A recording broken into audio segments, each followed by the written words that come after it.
The Enterprise. This is episode 22.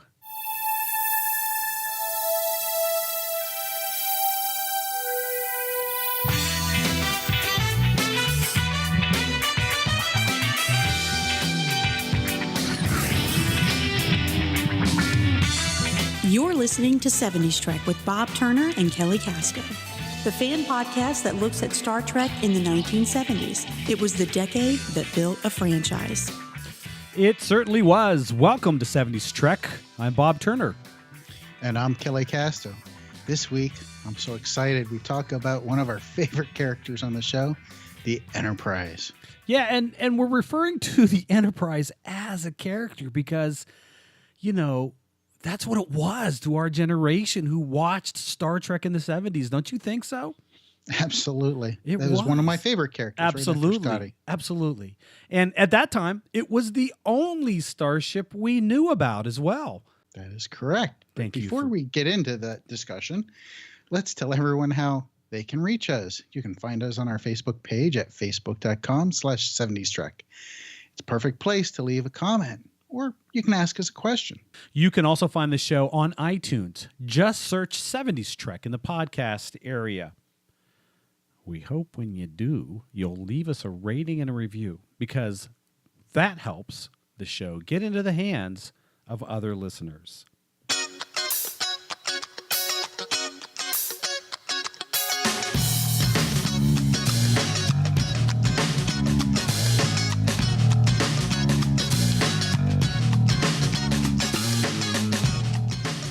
You know, growing up in the 70s, those of us who watched Star Trek in syndication thought that the Enterprise, well, was just one of the other characters in the show. Don't you think so, Kelly? Absolutely. And maybe that's because the crew treat her like a person, too, or because she always came through and put to the test. Boy, she sure did.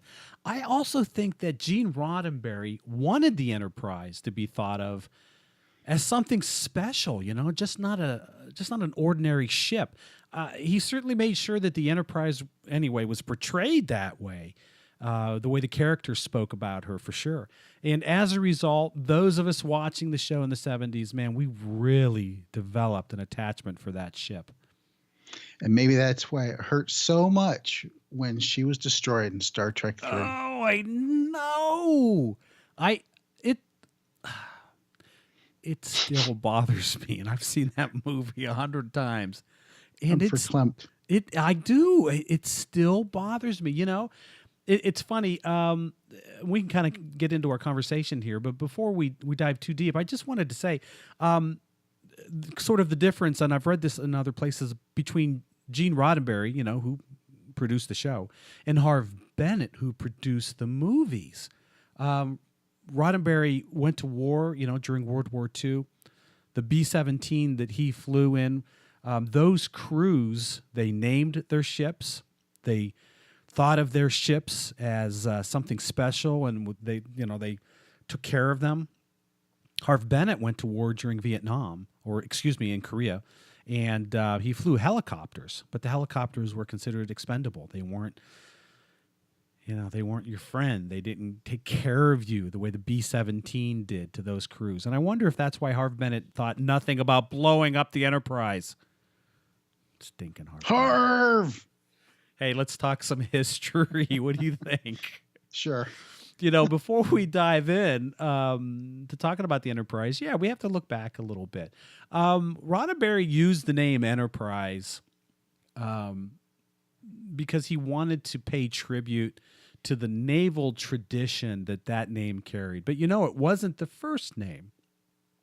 The first name was going to be Yorktown. But he eventually sort of changed his mind and went with Enterprise, primarily because the Enterprise had become pretty popular, pretty famous for what it did during World War II. And then, of course, there was the more modern character. I almost said character. There was the more modern aircraft carrier that came about after World War II, known as the Big E. So the Enterprise, as a naval ship, was pretty well known. And that was launched right, like in the 60s, right, 1960 or something like that. Gosh, I think so. It was in the atomic era, the latest, and it was just retired in 2012. It's due to be replaced in 2025. It will be a Gerald R. Ford class aircraft carrier, and it's scheduled to be christened Enterprise that year. So that's kind of cool. So the name Enterprise will be back on active duty in the U.S. Navy at that time. That's cool. Yeah, it is cool, and it's neat to see that this name it carries this proud tradition that goes back into the 1700s. There were a lot of British naval vessels named Enterprise, and I think the tradition. But the first one, yeah, go ahead. The first one was a French ship. Oh, is that right? Called L'Enterprise. And the British actually somehow acquired it. I'm assuming in some ill-gotten gain from war or something. Isn't that interesting? That I didn't know. So the first Enterprise from the modern naval tradition was a French ship. Okay, correct. There you go. So there's been many British vessels named Enterprise, and we know that there's been, at least from our research, 8 U.S. Navy vessels named Enterprise, and including, as we mentioned, the last 2 aircraft carriers. So Roddenberry's got this idea for a space show.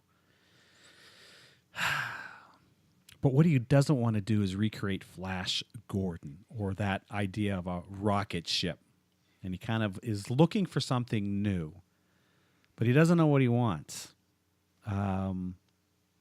Not a flying saucer, not a cigar ship with fins. Doesn't want rockets. Doesn't want fire coming out the back. And in fact, he knows what he doesn't want. He really doesn't know what he does want, though. Can you imagine? So the art director for the show, for the Cage, the first pilot, is Matt Jefferies. Can you imagine this crazy-eyed producer coming up to you and saying, okay, I need you to design a ship. Yeah, what do you want it to look like? I don't know. Here's what I don't want, though. Jefferies said Roddenberry was absolutely clear to avoid any resemblance to a 60s rocket ship. Gene described the 100 to 150 man crew, outer space, fantastic, unheard of speed, and that we didn't have to worry about gravity. He emphasized that there were to be no fins, no wings, no smoke trails, no flames, no rockets. Just as you said, that was a quote from Jefferies. So what he did was find pictures of all those things that Roddenberry didn't want, and he pinned them up on a board. And that's how he started designing, because he started looking at shapes that weren't on that board. What a process. Can you imagine that? Yeah. From what I read, there was not 10 or 20 designs, but like hundreds of designs they went through. Hundreds of designs that they went through. In fact, it went on for more than 3 weeks, where Jefferies would create ships or concepts and go to Gene, and Roddenberry would go, nah, that's not it. No, that's not it. And so Jefferies said, okay, when I do this, can you tell me what you do like, if there's anything? And so Roddenberry began to say, okay, I like that shape, and maybe I like this idea, but I don't like that, which gave Jefferies at least some shapes and some concepts to build from. And he eventually came up with the idea of a round, spherical primary hull with 2 engines coming off the sides of a lower engineering hull. And he thought, wow, these engines are going to be powerful to make this thing go faster than light, so they would probably be dangerous, so they ought to be far away from the main part of the ship. I thought that was kind of cool that there's Jefferies actually kind of thinking this thing through. He's a smart guy. Yeah. I didn't know that, though. Yeah. Yeah. So he kind of came up with the logic behind why the Enterprise looks the way it does. He eventually took that spherical primary hull, and because of the way it looked and the way it would be shot, he flattened it, because he wanted the Enterprise to look very different from anything else you'd ever seen on TV. So when it came at you, you knew, that's the Enterprise. which And is I think it looked like futuristic. It looked more futuristic than the typical 60s, 50s era ships. oh my God, doesn't it though? It sure does. When you see, let's think about what we've seen. We've seen Flash Gordon, kind of the rounded rocket ship idea. We've seen Buck Rogers that did the same thing. Yep. In The Day the Earth Stood Still, we saw a saucer. We also saw a saucer in Forbidden Planet. Right. And then in a bunch of other B movies, we've seen rocket-shaped ships that landed standing up. Right. Including Three Stooges. Oh, come on. That was serious, though. I love the Stooges. Okay, anyway. So, yeah, I mean, he comes up with this shape. It's totally different. Can you think of anything that looks like the Enterprise? No, nothing outside of Star Trek. Yeah, no, me either. So this design process goes on for 3 weeks. He gets these ideas for shapes that Roddenberry kind of likes, and he decides, you know what, I've got this configuration. I think it's going to work. And he does a color painting on a black cardboard surface, along with some other designs. But the one he likes, he did in color. So that when Roddenberry and the other producers are looking at them, their eye is obviously going to be drawn to the color one. Of course. Well, what he also did was he had the guys at the studio in the woodworking shop create a rough model of that shape of the Enterprise. And so when they kind of said, "Ooh, look at this one in color. Yeah, that's kind of neat. We like that." And he said, "Okay." And he pulls out the wooden model. What do you think of this? This is what it would look like. And Roddenberry's eyes lit up. And he was like, "Yes, that's incredible. Tell me about it. What is what? And what do you think this does?" And, that's how Matt Jefferies got Roddenberry to adopt the design of the Enterprise. Jefferies was in World War II, also in the Air Force, and he was a painter of World War II aircraft.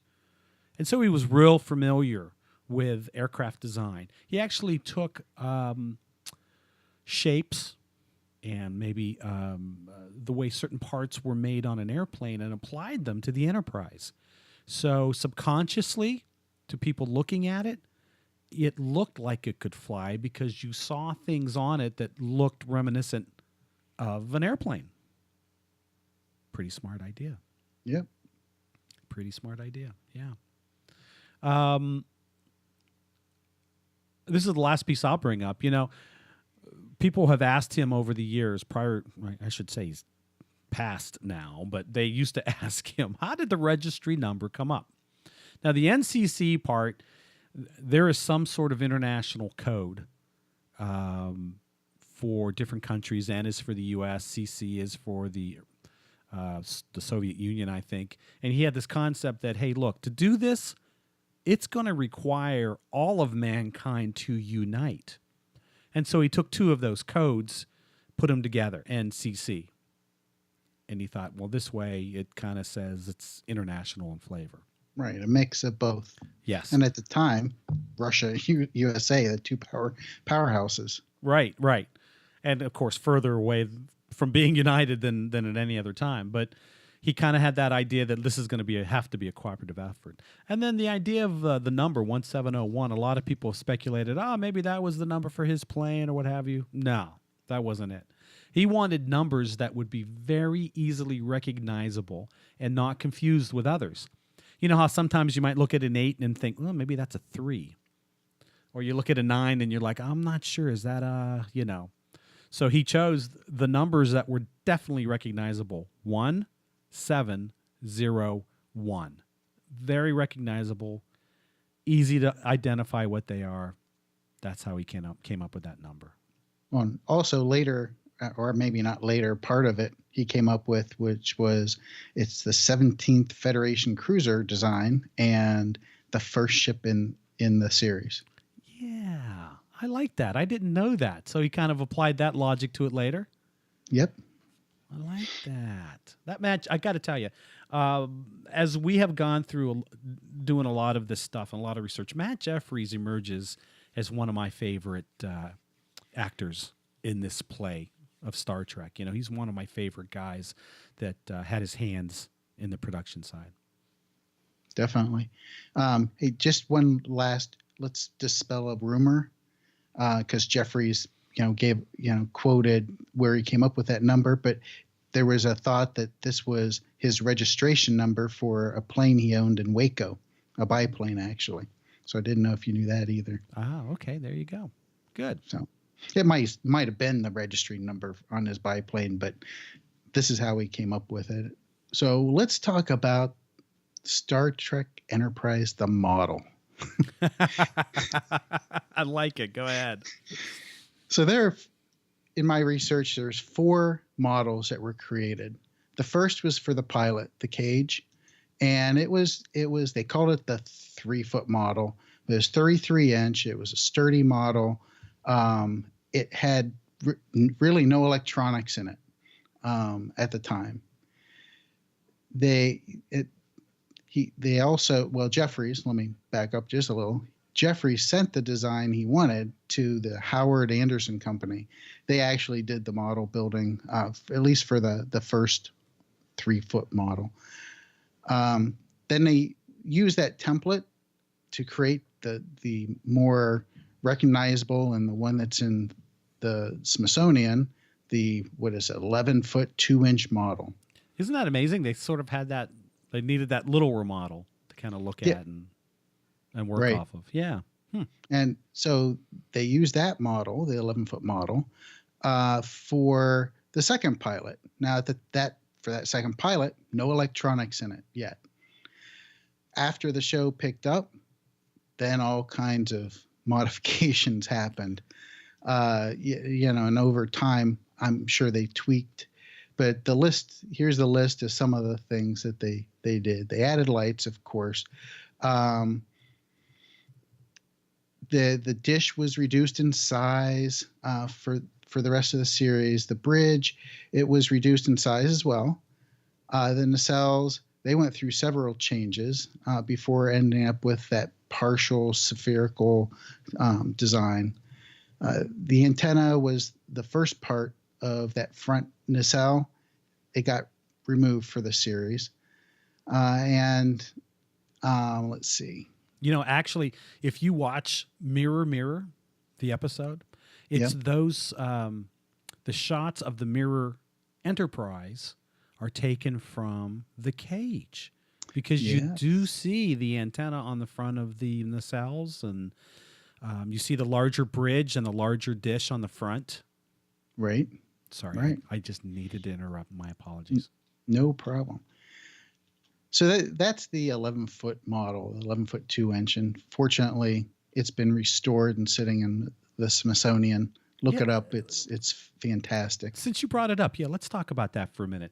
It is amazing what they did.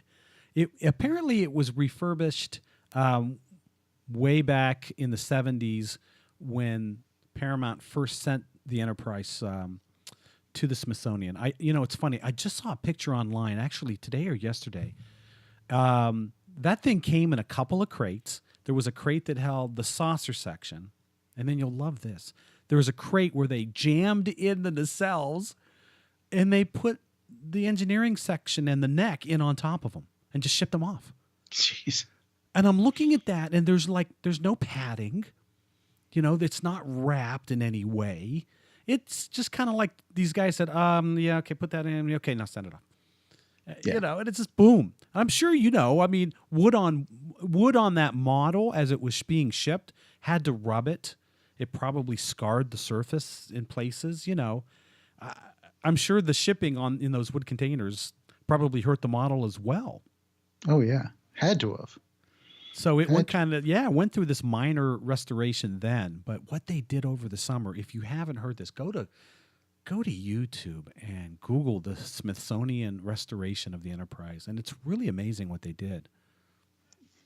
It actually is really cool to watch because you can actually see it in pieces to some point. You can see kind of inside.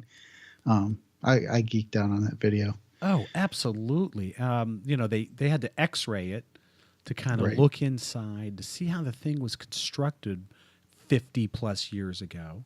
The wiring, of course, a lot of that wiring had to be replaced. They had to figure out a new way to mount the nacelles and mount the neck, because let's face it, this thing wasn't built to last 50 years. Right. There was a great around the time of the 50th anniversary in September. There was a great documentary called "Building Star Trek" that ran on the Smithsonian Channel, and it really, a large part of that was all about the restoration of the Enterprise. And if you can find that, that's really fascinating to watch. So back to the 33-inch model. So after the cage, they really didn't use it until they made some modifications to it and used it for Requiem of Methuselah. And the modifications they made were to make it look like the changes that were made on the 11-foot model. The third and fourth model. Oh, is that when it appears on the desk? Yes.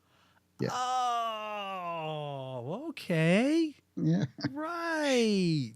So they had to modify that model so it looked like the actual shooting model. Right. Since they made so many modifications to it. Nice. I didn't know that. Now, the third and fourth were both made for Cat Spa, and they're 2 3-inch models. One of them, obviously, is in a block of lucite. And the other one is not. And the other one's not. It's hanging over a flame or something. Right. As a kid, those 2 models, I can remember as a kid going, God, I just wish I had one of those. I just want to play with it. Just give me that little one and let me play with it. Yep, now I have it as a Hallmark ornament hanging on my Christmas tree.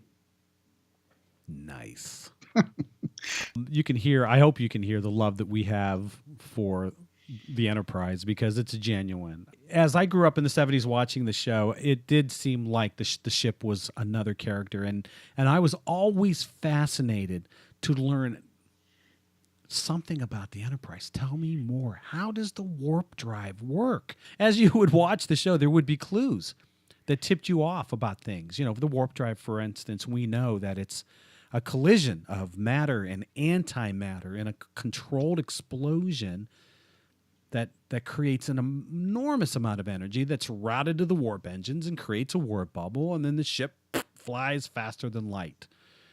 But I think that's explained in like 2 or 3 different episodes, and you kind of glean it and you kind of put it together. The transporter in one episode, I remember, because the transporter is kind of like magic until you hear Kirk give the explanation. Well, what it actually does is break the molecules down into energy, converts them to energy. That energy is then beamed to the target location where it's put back together, and the energy is converted to matter. And you're like, oh my God, that makes total sense. How cool is that? But it's all those little things, seeing the shuttle bay and seeing how the shuttles landed in the shuttle bay. Journey to Babel, for example. We saw a shuttlecraft come in and land. We saw the shuttle in the background when the doors open. All so cool. Very cool. We get to see the auxiliary control room. There's an auxiliary control room? Wow. Smart. Another control room in case something happens to the bridge. Right. The sick bay. That's something that when you think about past science fiction, the idea of the doctor playing such an important role and sickbay playing such an important role that had never been shown in other sci-fi before. But when you think about it, medicine is a big deal in our lives, and it will be in the future. And it's so cool that Roddenberry thought to include medicine and a doctor. And we get to see a possible future of the kind of jumps in medical science that might take place. I always thought that was neat because, again, you don't see that in Buck Rogers. You don't see a doctor in Flash Gordon. You do in Star Trek. It makes sense, though. I mean, deep space mission, out weeks and weeks away from anybody being able to get to you. You got to be self-sufficient. Yes. And people are going to get hurt. Exactly. So what's your favorite aspect of the Enterprise? I've been wanting to ask you this since I knew we were going to do this episode. Well, the bridge obviously is right up there. I mean, the bridge is so cool. You know that it's sitting in that saucer, and it's rounded just like that saucer section. And I just thought, and there's a turbo lift over here, and there's another door over here, and sometimes we know what that is, and sometimes we don't. That's right. And the computer, all the flashing lights on the bridge. I mean, at the time as a kid, you're looking at that like I really haven't seen the colorful flashing lights on other science fiction shows, really, like you did on Star Trek with screens. There were screens with readouts and different graphics and things. And, it just kind of plays with your imagination of what is that? Yes. Being a computer geek, I was all over it even back then. I have to agree with you. I was fascinated by the bridge. I totally agree with you. Anytime that there was a scene on the bridge, I was all over it, trying to figure out what station is in the background, and where are they talking at right now.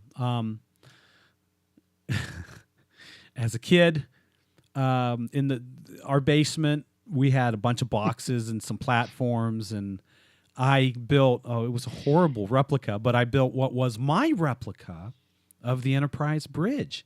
It was a chair on a small platform like Kirk's was. There was, I don't know why we did, it was like a scrap piece of plywood that had been laying around, and I grabbed a hold of that thing and put it on some other boxes, and I made Sulu's and Chekhov's helm station, a navigation station. And I got out my, magic marker and drew buttons and, all that stuff. And I had a bridge. Oh my God, I freaking loved it. In the winter, when it was too cold to go outside, I would sneak down in the basement, and we had like our house had a lower basement too. It had sort of two levels of basements. My bridge was in the lower basement where nobody ever wanted to go anyway. So it was like awesome. I had a bridge. Is that why, you kept making me go to your house in college and go sit in front? Kelly, make it warp 5, make it so. Kelly, just sit at this piece of plywood and then just push things and just pretend there are buttons there. Always giving me orders. Isn't it funny, though? Because absolutely, the Enterprise was where it was at. That's where the action was. It self-contained sometimes. It was. It was awesome. It was. And, as we got ready for this, too, I was trying to think about memorable moments where the characters talked about the ship and sort of showed their love for the ship or their appreciation for the ship. Scotty does it in The Trouble with Tribbles, where he has great pride in the Enterprise. That when the Klingons insult it, that's when he goes to fight, not when they insult Kirk. Right. Where there are moments when he's crying because Kirk is pushing his engines too hard. Oh, my barons, my poor barons. He's crying over his engines. But there are moments where the Enterprise comes through in a pinch when it's not supposed to. Do you have some favorite moments? Well, so, and I don't know if I'm stealing yours here, Bob. No, go ahead. But the naked time. Huh. So It's a great one, though. Kirk's infected. He's looking around, briefing room. He says, "This vessel, I give, she takes. She won't permit me my life. I have to live hers. Now I know why it's called she." And later says, "I'll never lose you. Never." Isn't that a great scene, though? It because Kirk is, like you said, he's infected. His inhibitions are down. And you get to see who he really is. He really loves being a captain, and he really loves this ship. And in fact, he loves it so much, it brings him angst. Yes. And that's what I've always thought is missing from JJ's Captain Kirk and Chris Pine's Captain Kirk very early on, we learn how Kirk feels about the Enterprise. I don't know. Have we ever really gotten that out of Chris Pine's Kirk? Not really. Not the same way, huh? It's not the same way. Not necessarily affection. It's more of, kind of a house to him instead of a home, if you will. Yep. There's a scene I'd like to talk about real quick in the Ultimate Computer where Kirk has been called Captain Dunsel because the new computer has performed so well, and he goes into his cabin and he's kind of bummed, and Bones tracks him down and he says, "Do you remember the old poem? All I ask is a tall ship and a star to steer her by." And he says, "You could feel the wind at your back in those days, the sounds of the sea beneath you. And even if you take away the wind and the water, it's still the same. The ship is yours." And I just thought, wow, there it is again. It's that same sentiment that we saw, in The Naked Time with Kirk letting it out. I love the ship so damn much. I can't contain it. Very cool. Very cool stuff. Any other moments, regarding the Enterprise that you remember fondly? Well, I mean, I think those are two of the best out of the whole series, in my opinion. So I got to tell you this story since we're talking Enterprise. So, the show goes into syndication. I'm 8 years old, in 1977, 8 years old. And I watched it through the 70s. Around 78, 79, I now have my driver's license. I'm a cool 16-year-old, but it's on at 6 o'clock at night. So I'd be getting ready to go out with my buddies, but I'm watching Star Trek, jump out of the shower. I'm toweling off, but I got Star Trek on, and an episode comes on that I had never seen before. Really? How is that possible? I know. I'm not kidding. That Which Survives. I had never seen it before, and my mouth hits the ground as this episode gets started. It's the one where they go to the ghost planet, and there's Lucinda. She's the last survivor of a lost colony, and she has to touch every one of the guys, to kill them, basically. Right. But the Enterprise has gone through a transporter and been put back together, but it's been put back together wrong. And Scotty recognizes it, and he says to Spock, "The ship feels wrong." And always kind of hit me like Scotty knows his ship. Not the other word. I said ship. Yes. Scotty knows his ship. And then, of course, he's got a Carl in that tube, and he's right up against the flow of the antimatter, and he's... Yep. But yeah, there I am, 16 years old. I'm watching this going, I can't believe I've never seen this before. There you go. Yeah. That's my little story. What kind of tube was he in? It wasn't a Jefferies tube. No, it was an access hatch that actually led to the energy flow. But yeah, let's talk about the Jefferies tubes. How cool is that? Every time there's a problem, where do they go? They go in the Jefferies tube. They go in the Jefferies tube, of course, named for Matt Jefferies. Matt Jefferies. Yeah, yes. Exactly. And of course, that carried through to all the future versions of Star Trek as well. Perhaps the most important aspect of the Enterprise, though, is how it influenced all the other starships in the later versions of Star Trek that came after it. They're all a very basic, very similar design to the Enterprise. I mean, Matt Jefferies' basic concept is there. Don't you think? Yeah, all the way through. And, yeah. There's squat ones that, all kind of flat, like from the series, The Enterprise. Right. All the way to that, the last episode of Next Gen with the medical ship. I forget what it was called, but it was big round thing instead of a dome or a saucer like section, but it still had the nacelles and everything. Even at the Enterprise with the third nacelle. Right. The future Enterprise. Right. There's, of course, the Enterprise from the movies. There's Voyager. And they all have that similar look. They have the rounded primary hull. Even when they become more Arrowhead-like, they're still rounded. And like you said, the two engines, the outrigged engines out to the sides. I think it's a credit to Matt Jefferies' design. I think it's a credit to what the Enterprise was in the beginning, and I think that basic will always be there. Look at Starship Discovery. It's still, the primary design is still Matt Jefferies. Right. Well, next week, we're looking at one of the movies, again, another movie, that influenced Gene Roddenberry's view of science fiction and what Star Trek could be. It's The Day the Earth Stood Still. We'll see you next week. Thanks for listening to 70s Trek, an independent fan production. Join us next week as we explore more about the production, the actors, the producers, and the influencers of Star Trek in the lost decade of the 1970s on 70s Trek.